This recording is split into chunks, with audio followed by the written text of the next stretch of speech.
안녕하세요. 내 차는 캠리 14번째 에피소드에 오신 걸 환영합니다. 오늘은 에코 모드에서 크루즈 모드로 달릴 때의 연비를 볼 건데요. 가면서 말씀을 드릴게요. 바로 출발을 하겠습니다. 지금 바로 이렇게 EV 모드로 전환되기는 했는데, 이거는 좀 약간 크루즈 모드하고는 다른 이야기이긴 해요. 제가 이제 좀 알아본 내용을 말씀드리고자 해서, 하이브리드 차량이 막 시동을 켰을 때 이 지금 EV 모드 있잖아요. EV 모드로 전환이 잘 안 되는 이유가 있거든요. 첫 번째는 엔진은 워밍업이 필요합니다. 시동 직후의 내연기관, 특히 가솔린 엔진이 아직 차가운 상태이기 때문에 촉매 변환기가 제대로 작동하지 않는다고 합니다. 그렇다면 촉매 변환기가 무엇이길래 그럴까요? 저도 공부를 하다 보니까 알게 됐거든요. 배출 가스 속에 유해 물질, 일산화탄소라든가 탄화수소, 질소산화물을 무해한 물질로 변화해주는 장치가 바로 촉매 변환기거든요. 하지만 이 장치가 일정 온도가 되어야 제대로 작동을 하거든요. 일단 운전에 좀 집중을 하면서, 크루즈 모드는 지금 시내 주행에서는 크루즈 모드가 의미가 없거든요. 가다 섰다 하기 때문에 크루즈 모드 자체가 이제 의미가 없습니다. 자, 이어서 하자면, 촉매 변환기가 250도에서 약 400도가 되어야 제대로 작동을 해요. 즉 촉매 변환기는 차량의 ECU, 전자 제어 장치에 의해서 자동으로 온도가 충분하지 않을 경우에는 EV 모드로 전환하지 않도록 설정되어 있습니다. 시동 직후 EV 모드만 사용하면 엔진이 너무 늦게 작동해서 유해가스 배출될 수 있어서 이게 법적인 기준 충족인 거죠. 자, 운전을 할 때는 좀 운전에 집중을 하고, 위험하니까요. 에어리 완료되기 전까지는 엔진을 계속 돌리고 그동안 EV 모드로의 전환은 제한이 되는 거죠. 두 번째는 하이브리드 배터리가 너무 차갑거나 충전량이 낮을 경우에요. 그럴 경우에도 전기 모드로 주행할 수 없습니다. 저 같은 경우에 특히 금요일 토요일까지 차를 쓰다가 일요일 경우에는 좀 이제 쉬는 경우가 많잖아요. 저뿐만 아니라 뭐 일주일 내내 차를 쓰시는 분도 있을 수 있는데, 아무튼 제 경우에는 토요일 정도까지는 쓰고 일요일은 좀 하루 쉬는 편이에요. 제가 쉬는 편이죠. 그러면 아무래도 그동안에는 하이브리드 배터리를 충전할 게 없죠. 그럼 충전량이 낮아지는 거고, 특히 이제 겨울철이나 오랜 주차 후에는 배터리 온도가 낮아져서 EV 모드가 제한됩니다. 이게 화학 반응이 느려지는 거라는데요. 하이브리드 배터리는 주로 리튬 이온이나 니켈 메탈 하이브리드 배터리를 사용한다고 합니다. 이 배터리는 전기를 생성하거나 저장할 때 화학 반응을 이용하는데, 온도가 낮아지면 반응 속도도 느려지고 출력도 급격히 저하됩니다. 또 좋은 상태에서 고출력 반전이나 충전을 시도하면 전해질이 손상되거나 배터리 수명이 줄어듭니다. 그래서 차량의 배터리 상태를 일시적으로 제한한다고 합니다. 충전량이 낮을 경우, EV 모드는 모터만으로 차량을 움직이기 때문에 일정량 이상의 전기가 필요합니다. 충전량이 너무 낮으면 모터를 돌릴 충분한 전력이 없거나 불안정해지죠. 하이브리드 시스템은 갑작스러운 가속이나 언덕주행, 회생제동 등을 통해서 최소한의 충전량을 항상 확보하려고 합니다. 이때 EV 모드를 사용하면 배터리를 너무 빨리 소모하게 되기 때문에 자동으로 제한하게 된다고 합니다. 지금 보이시죠? 저 끼어들라고 하는 거. 진짜 너무하는 것 같아요. 정말로. 안 끼워줍니다. 정말 짱나서 안 끼워줄 겁니다. 뒤에 차는 끼워주려면 모르겠지만 저는 안 끼워줍니다. 애지간히 해야죠. 핸들이 너무 이렇게 지금 크게 나오죠. 영상 촬영이 꽤 지금 오랜만이에요. 솔직히 말씀드리면 이미 2주 전에 제가 크루즈 모드도 영상을 다 찍어놨거든요. 찍어놔서 편집만 하면 되는데, 아니 이 차는 왜 저러는 거지 자꾸? 좀 이상하지 않아요? 되게 성격이 이상한 것 같아요. 왜 이렇게 이기적일까요? 사람이 정말 저는 이해가 안 갑니다. 아무튼 2주 전에 찍어놨는데 좀 영상이 이상하게 됐어요. 제대로 좀 안 찍히고 편집을 하기 좀 어려운 상태로 영상이 녹화돼서 다시 찍어야겠다는 상황이 됐던 거죠. 그런 상황에서 그 와중에 지금 와이프가 모닝차를 운행하는데 그게 사고가 났어요. 그래가지고 또 그거 수습하고 뭘 한다고 꽤 많이 시간을 소요하게 됐습니다. 그래서 부득이하게 거의 지금 한 3주 만에 이렇게 촬영을 하게 됐고, 이제 편집까지 하게 되면은 거의 한 달 만에 올린 거 아닐까 싶어요. 좀 지속적으로 꾸준히 올려야 되는데 여러 가지 제 이제 일도 하면서 하다 보니까. 자, 이제 크루즈 모드를 작동을 시킬게요. 지금 작동이 됐죠? 정규 여기 규정 속도인 90km로 지금 제가 이거 맞췄고요. 보이시죠? 예, 크루즈 모드로 이제 정규 속도로 달리니까 누가 댓글에도 그러셨더라고요. 좀 빨리 좀 달리라고. 제가 속도는 그래도 영상에서 과속하는 영상을 보일 수는 없잖아요. 아마 그분도 빨리빨리 좀 속도를 올려서 달라붙어라 이 말씀이신 것 같은데, 아무튼 과속은 하지 않았고요. 최대한 이 크루즈 모드를 활용해서 해야 하기 때문에 2차선 위주로 이제 달리고, 이제 차선에 들어가야 될 경우에는 이렇게 1차선으로 들어가도록 하겠습니다. 자, 이제는 차선을 2차선으로. 크루즈 모드도 좀 확실히 연비가 제가 발컨 할 때보다 더 그래도 나오지 않을까 싶거든요. 그냥 검색을 해봐도 크루즈 모드의 장점이라고 보면은 연비 절감 효과라는 게 있거든요. 이게 쓸데없이 더 이렇게 안 쓰는 거죠. 과도한 출력을 쓰지도 않고 연료를 최대한 효율적으로 이렇게 쓴다고 나와 있습니다. 근데 이제 짧은 거리에서는 그게 좀 미미할 것 같긴 하거든요. 뭐 그래도 아무튼 제가 앞에 영상을 찍었던 에코 모드, 발컨 모드하고는 비교할 수 있는 대상이 에코 모드 크루즈가 제일 이제 좀 적절한 비교 대상이니까 그것까지 찍어보려고 한 거고요. 좀 의미 있는 수치가 나왔으면 좋겠습니다. 지금 벌써 6월이 돼가지고 좀 무섭더라고요. 저 거의 무조건 에어컨을 켜고 다니거든요. 근데 에어컨도 아무래도 연비에 영향을 미친다고 하더라고요. 그래서 지금 에어컨도 안 켰습니다. 아우, 더워요.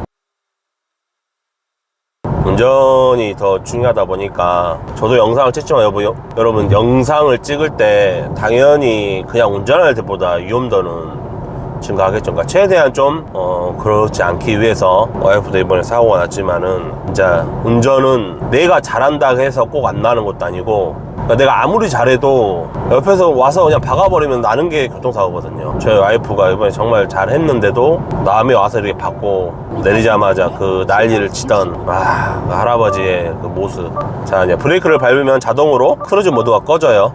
이 바로 앞에 이제 60km 제한 그게 있기 때문에 제가 이제 브레이크를 밟았고요. 지금 브레이크를 제가 안 밟아도 자동으로 지금 보이시죠? 이게 지금 빨간색이 브레이크 모드가 걸리고 있는 거거든요. 오토 홀드도 그러지만은 이 차간 거리에 따라서 자동으로 제동이 걸리는 시스템 때문에 저도 이게 좀 좋더라고요. 오, 토스카인데요, 앞에. 자, 와, 이거 보기 힘든 차네요, 진짜. 토스카. 예전에 제가 첫 차가 프린스였거든요. 대우차 프린스 아시죠? 프린스 관련해서 제가 잠깐 에피소드 얘기를 해드릴게요. 이거 뭐 넘기셔도 되는데, 제가 첫 직장 생활을 이제 시작할 즈음 이제 너무 차가 필요한 거예요. 너무 차가 필요해서 이제 차를 사려고 했는데, 그때 저희 아버지가 이제 새 차를 사려고 가지고 있던 아버지가 이제 너가 프린스를 몰고 내가 새 차를 사겠다 해가지고 이제 프린스를 받았단 말이죠. 이제 처음 차가 생겨갖고 좋은 것도 있는데, 프린스가 너무 상태가 안 좋은 거예요. 두 가지가 있었는데, 연료 게이지가 고장이 나가지고 내가 기름을 얼마나 남아있는지 몰라요, 주행을 해도. 그러다 보니까 어딜 가도 항상 만땅으로 채워야 돼요. 만땅으로 채우고 내가 대충 어느 정도 썼다 싶으면은 알아서 가서 연료를 또 채워야 되는 거예요. 그게 있었고, 또 하나가 그때 당시엔 이 오토 뭐라 해야 될까요? 그냥 이 손으로 이제 키를 꼽아서 문을 여는 거였는데, 문제는 그 키가 한 번씩 꼽아서 열잖아요. 그럼 그게 잠기고 열리는 건 되는데 키가 안 뽑히는 거예요. 고장이 나가지고 그쪽이. 그래가지고 제가 한 번은 이제 예전에 이제 조선소에서 일할 때가 있었는데, 그때가 출근 7시 반까지였고 7시 40분에 이제 체조를 해요. 모여서 체조를 하는데, 제가 7시 25분인가 도착을 했는데, 이제 뭐 한 번이라도 이런 조선소 이런 쪽에서 근무하신 분이면 아시겠지만 조선소 근처에 차가 엄청나게 많거든요. 이 아무래도 아주 노동 집약적인 제조업이다 보니까 작업자들이 어마어마하게 많거든요. 이 조선소 안에 차를 세울 수가 없어요. 너무너무 출근한 사람이 많기 때문에. 아무튼 그래가지고 차를 이제 세웠는데, 문제는 이제 25분에 도착했고 40분에 체조 전에 가야 되는데 키가 안 뽑히는 거예요. 키가 안 뽑혀가지고 내가 키를 어쩔 때는 수월하게 뽑히는데, 잠그고 뽑히는데, 이때는 안 뽑히는 거야. 그래서 이걸 돌리고 빼고 아주 난리를 치다가 지각을 한 거예요. 근데 왜냐면 키를 꼽아놓은 채로 갈 수도 없잖아요. 결국 그래갖고 지각을 한번 하고 그런 이야기가 있었고, 근데 아버지한테 이제 차를 받은 지 한 달 만인가 예비군 훈련을 가려고 하는데, 그 다른 이제 저희 전소 선임이랑 같이 예비군 훈련 가게 됐단 말이에요. 그 선임 아침에 제가 이제 데리고 가기로 했는데, 차를 이제 세우고 기다리고 있는데 차가 이제 시동이 그때부터 꺼진 거예요. 그래가지고 아니 뭐 이제 차가 나가야 되니까, 뭐 그때 군복 입고 있었는데 군복 입고 막 아주 차를 밀고 생쇼를 했죠. 그랬는데 그때 뭐 헤드볼트라겠나? 엔진 헤드볼트라겠나? 그게 나갔다고. 그게 나가면은 수리비가 그때 50만 원이랬나 차값 얼마 나올 것 같아요 사장님 그랬더니 사장님이 차값은 한 50만 원 나오는데요 그러는 거예요. 그래갖고 가져간 지 한 달도 안 돼서 폐차시켰습니다. 좀 아까 이야기 하려다 말았던 거, 오늘 좀 연비가 나오지 않을까요? 저 되게 잘 달린 것 같은데 에코 모드도 시내에서 많이 유지를 했고 기대가 됩니다. 크루즈 모드를 활용해서 그 외곽도로 순환도로 쪽은 크루즈 모드로 거의 달렸고 그 외에는 그냥 이제 발권을 하긴 한 건데 그래도 의미 있는 좀 숫자가 나오지 않을까 싶거든요. 아니 근데 그때 지난번에는 제가 에어컨을 튼 것도 있었어요. 에어컨을 저는 별로 거의 안 먹는다 생각을 했는데 그게 아니라 또 카페에서는 에어컨이 연비에 적어도 1-2km는 영향을 미친다는 또 말이 있어가지고 지금 에어컨 아예 끄고 달렸거든요. 지금 거의 다 와갔고요. 자, 몇 킬로냐? 오! 여러분 보이십니까? 26.7? 이거 너무 높게 나와서 저도 좀 의아할 정도인데요. 여러분 아무튼 26.7입니다. 자, 에코 모드로 크루즈로 해가지고 퇴근하는 연비를 찍도록 하겠습니다. 출발할게요. 여러분 지금 제가 오전에 저희 이거 했을 때 26.7인가? 26.7 나왔던 것 같거든요. 에어컨을 안 킨 것도 있긴 한데 저는 에어컨이 한 연비가 1-2km 차이 날 거라고 생각을 했는데 지금 훨씬 더 많이 차이 났거든요. 제가 특별히 더 많이 발권을 내가 너무 못해서 그런 건가? 이렇게까지 차이 날 정도는 아닌 것 같은데 아무튼 꽤 많이 차이가 났죠. 솔직히 지금 너무 덥거든요. 진짜 저는 항상 에어컨을 바로 켜는데 오늘은 연비를 측정하기 위해서 특별히 껐습니다. 감안해서 봐주시면 될 것 같아요. 너무 더운데 정말 많이 나와도 23 크루즈까지 하니까 한 23이지 않을까 싶었는데 26이 나와버리니까 좀 당황스럽긴 하네요. 제가 최고로 많이 냈던 게 한 28, 27까지 저도 한번 내보긴 했거든요. 오전에 제가 이야기 하려다가 좀 말을 못 했었던 건데 세 번째였죠. 시동 직후에는 차량 시스템 전체가 자체 점검을 수행하기 때문에 EV 모드가 바로 걸리질 않는다. 그 중에 첫 번째가 이제 고전화 시스템 점검입니다. 배터리 전압이라든가 전류 상태를 확인하고 고전화 배선이나 모터의 전원 상태가 양호한지를 확인을 하는데 이는 간전이나 화재 방지를 위해서 하는 거죠. 또는 인버터, 컨버터 온도 및 정상 작동 여부. 당연히 EV 모드는 고전화 시스템을 적극 사용하기 때문에 이 부품들이 안전하게 동작하는지 반드시 확인하게 돼 있습니다. 자체적으로요. 두 번째가 모터 상태 점검입니다. 모터 내부의 온도라든가 회전 상태, 센서 이상 여부 확인을 하는데 모터 제어 신호의 정합성이 확인이 돼야지 이게 제대로 EV 모드가 되는 거죠. 회생 제동이라든가 EV 주행이 모터 상태에 직접 우전하기 때문에 모터 상태를 점검하게 됩니다. 그 다음에 엔진 제어 시스템 점검인데 연료 분사, 점화 계통, 공기 유량 센서, 산소 센서 등 주요 요소를 점검하고 냉간 시 연료 분사 및 아이들 제어 조정까지. 당연히 엔진 EV 모드 전환 시 꺼지거나 필요시 바로 켜질 수 있어야 하기 때문에 엔진 제어 시스템을 점검하는 거죠. 마지막으로 브레이크 및 회생 제동 시스템 점검을 합니다. ABS라든가 VSC, 회생제동 연계 상태를 확인하는데 제동료 분배 시스템 정상 여부를 확인을 해야 되죠. EV 주행 중 브레이크 작동도 모터와 연동되므로 이 시스템이 이상이 없어야 되기 때문에 확인하는 겁니다. 너무 더워서 에어컨을 켜고 싶은데 지금 참고 있습니다. 퇴근하면서는 이제 말하고 싶은 게 저희가 이제 크루즈 모드를 작동을 하잖아요. 크루즈 모드를 작동했을 때 가장 이제 크게 사용되는 기능은 이제 차간거리, 그 다음에 LDA하고 LTA. LDA는 이제 차선 이탈 경고를 말하고 LTA는 차선 추적 어시스트라고 보면 됩니다. LTA는 차선 추적 어시스트, LDA는 차선 이탈 경고. 그러니까 LDA는 이 차선을, 이거 보이시죠? 이 앞에 게 이게 지금 이제 크루저 들어오면 녹색 버튼이 되는 거고, 이 LTA가 지금 이게 지금 차선이잖아요. 이게 작동 중일 때는 녹색으로 바뀌어요.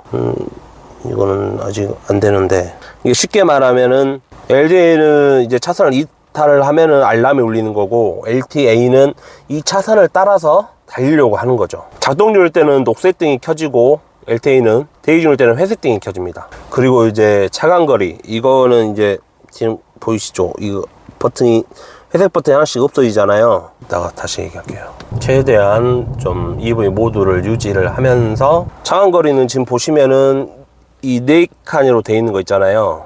지금 이 단계가 이게 4단계거든요. 이게 3단계, 2단계, 1단계예요. 이게 지금 매뉴얼에도 나와 있는데 이게 4단계가 가장 매우 길게, 그다음 세 번째가 길게, 두 번째가 지금 보통, 첫 번째가 짧게인데 차량 속도를 100km로 봤을 때 보통 이제 70, 60, 45, 30 이러거든요. 그러니까 그 정도 거리에 차가 있으면은 안에 차가 들어오면은 이제 자동으로 제동이 좀 걸리는 거죠. 이거는 되게 유용한 기능 같아요. 항상 킨다고 생각하시면 될 것 같아요. 이따가 크루즈 모드로 작동하고 나서 LTA가 어떻게 작동하는지 한번 보여드릴게요. 근데 당연하겠지만은 크루즈 모드, 우리 요즘 고속도로에도 보면은 크루즈 모드 가지고 그런 말 있던데, 크루즈를 맹신하지 말고 뭐였지? 크루즈 모드 맹신하다가 사고 난다 했나? 아무튼 맹신하면 안 되긴 할 것 같아요. 당연히 편하긴 편한데, 그렇다고 해도 이게 운전이란 거는 정말로 항상 오전에도 제가 말씀드렸지만은 운전은 잘한다고 해서 꼭 안 나는 것도 아니고 못한다 해서 꼭 나는 것도 아닌 것 같거든요. 말을 좀 못하면 나겠죠. 와이프 사고 난 영상 그거는 좀 정리해서 올릴까 말까 고민 중이에요. 저도 근데 지금까지 사고 나본 적이 없거든요. 와이프가 이제 처음 사고 난 건데, 사고를 나면 이건 만들어야 되나 생각도 들어요. 엄청 당황하게 되더라고요. 여기저기 물어보고 어디다 해야 되냐, 뭘 물어봐야 돼, 어떻게 다음 단계가 뭐냐 막 이렇게 하게 되는데, 좀 상이하긴 하겠지만 크게 차이는 안 날 거라 생각하거든요. 한번 만들어 볼까 생각 중입니다.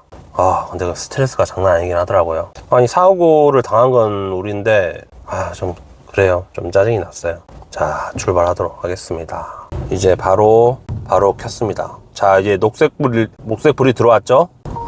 크루즈 모드 이제 속도를 점차 올리고, 이게 옆에 끼워질 때도 앞에 여기 지금 나와요, 표가. 그죠? 지금 차간거리가 작동을 하고 있으니까 지금 불이 들어왔죠. 다 크루즈 모드를 작동하면 LDA, LTA, 저희 차간거리 이것까지 다 작동을 하거든요. 다 활성화되는 거죠. 색깔이 지금 녹색불이 들어오면서. 자, 이제 90km로 저는 마쳤습니다.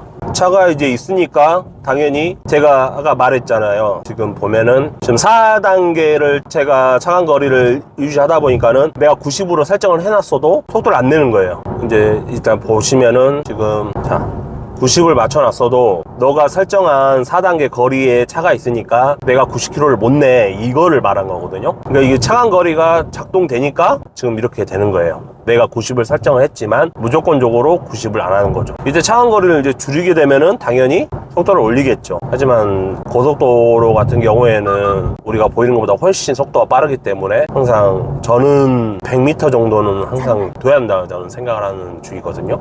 지금 이제 83으로 계속, 쉽게 말하면 앞에 차가 84km로 지금 달리고 있다는 얘기가 되는 거죠. 이렇게 이해를 하시면 되겠습니다. LTA가 작동을 하기 때문에 손을 놓을 경우에도 LTA는 작동을 하거든요. 근데 손을 계속 놓게 되면은 여기서 경고 문구 같아요. 지금 두 손을 놨거든요.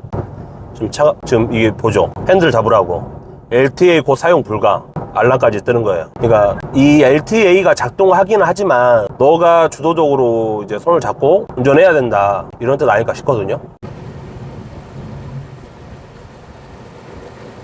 여러분, 꺼졌다가 핸드폰을 다시 켰거든요. 끝까지 제가 안 쓰려고 했는데 핸드폰 온도가 높아서 영상 촬영이 안 된다고 하면서 꺼져버렸어요. 그래서 한 5분 정도 끊겼는데 어쩔 수 없이 에어컨을 틀었습니다. 영상 촬영을 하긴 해야 돼서. 이러면 근데 연비를 이렇게 안 하면 찍을 수가 없단 말이죠. 그래서 부득이하게 에어컨을 켰고, 오전에는 에어컨을 안 켰고, 좀 이런 차이가 있다는 거 아시면 될 것 같습니다. 지금 보시면은 이게 곡선이잖아요. 이 손을 지금 잡은 상태에서도 이렇게 핸들이 움직여요. 이게 이제 LTA가 확실히 작동이 되는 거라고 보시면 되는데, 또 이제 경고 문구가 뜨죠. 이거를 안 잡아주면은 이게 일정 시간이 좀 지나면 이렇게 뜨더라고요. 10초? 한 정도 되지 않을까? 5초? 좀 짧은 것 같긴 하더라고요. 지금 이제 앞에서부터 브레이크가 걸리죠. 브레이크를 저도 이제 밟았는데, 밟은 순간 크루즈 모드는 꺼지거든요. 크루즈 모드를 작동을 해보겠습니다. 최대한 이거 외곽도로까지는 좀 작동을 해볼게요. 이제는 크루즈 모드를 못하겠네요. 너무 덥나봐요. 전 진짜 덥긴 했거든요. 전혀 생각을 못했는데 온도가 높아가지고 핸드폰이 꺼질 거라고는 정말 상상을 못했거든요. 그래도 연비가 지난번보다는 나오지 않을까요? 날씨도 워낙에 온도가 높기도 했고 에어컨도 제가 계속 킨 건 아니라서. 이거 지금 보시면 끼어들 때는 이거 차간거리가 좀 제대로 작동을 안 하는 것 같거든요. 이게 순간적으로 이 차간거리를 측정하는 센서라든가 이런 게 오작동하거나 오류가 생기거나 이런 거 아닐까 싶거든요. 그러니까 차량이 갑자기 끼어들면 바로 알아서 자동으로 차간거리에 따라서 제동이 걸려야 되는데 그러지는 않은 것 같아요. 보고 있습니다. 그죠? 좀 들어와도 원래 이 밑에 브레이크 등이 두 개가 들어와야 되잖아요, 차가 들어오면. 근데 전혀 그런 게 없죠. 그렇기 때문에 온전히 크루즈 모드라든가 이런 거에 의존하면 안 되는 것 같기는 해요. 끼어들면은 순간적으로 차간거리가 확 아까 말한 대로 그 단계별로 자동으로 제동이 걸린다라고 했지만 실상은 안 걸리게 되잖아요, 갑자기 끼어든 경우에는. 그렇기 때문에 크루즈 모드를 맹신하기가 힘들다는 거죠. 우리가 크루즈 모드를 운행을 할 때 물론 운행하시는 분들 훨씬 더 잘 알겠지만 주의할 게 이게 도로상을 항상 주시해야 돼요. 이게 완전 자율은 아니기 때문에 갑자기 이렇게 차가 끼어든다거나 동물이 끼어든다거나 그런 경우에는 크루즈를 당연히 믿고 하기에는 어려움이 있었죠. 제가 방금 보여드렸잖아요, 그죠? 차간거리 제동이 안 걸리는 것도 그렇고 그런 변수가 있기 때문에 크루즈를 절대 맹신하면 안 되는 거죠. 두 번째는 이 기후에 따라서 잠깐만요. 주행 중에 말을 하면은 정신이 약간 분산되기 때문에. 자, 크루즈 모드 주의할 점이 기후에 따라 크루즈 모드는 좀 지양을 할 필요가 있거든요. 이게 비가 오거나 눈이 오는 등 노면 상태가 좋지 않을 경우에는 제동 거리가 훨씬 늘어나잖아요. 이런 경우에 또 그리고 비가 오나 눈이 오면은 센서 작동도 완벽하게 되지 않은 경우가 좀 종종 있다고 하거든요. 특히 이제 눈이 오거나 비가 오나 이럴 경우에는 크루즈 모드는 지양하는 게 좋겠죠. 마지막으로 저희 지금 LTA니 LDA니 뭐 차간거리니 이런 기능들 있잖아요. 크루즈 모드를 이제 쓰다 보면은 당연히 이런 기능을 알고 있어야 되는 거고, 이런 기능에 대한 지금도 제가 그랬잖아요. 차간거리만 맹신하고 있다가 또 끼어드니까 자동으로 제동이 걸리겠지 이런 생각을 하면은 안 되는 거죠. 그러니까 이 기능에 대해서도 어느 정도는 숙지하고 있어야지 문제가 없는 거죠. 그러면은 완벽한 크루즈를 사용할 수 있을 거라고 생각이 듭니다. 26.7인가 기었죠, 오전에. 20은 넘었을 것 같긴 하고, 크루즈 써가지고는 뭐 20 밑으로 나온 적은 없었던 것 같기도 해서요. 더 빨리 달리고 싶은데 지금 제가 에코 모드를 유지하려고. 자, 몇 킬로일까요? 24네요. 보이시죠? 24.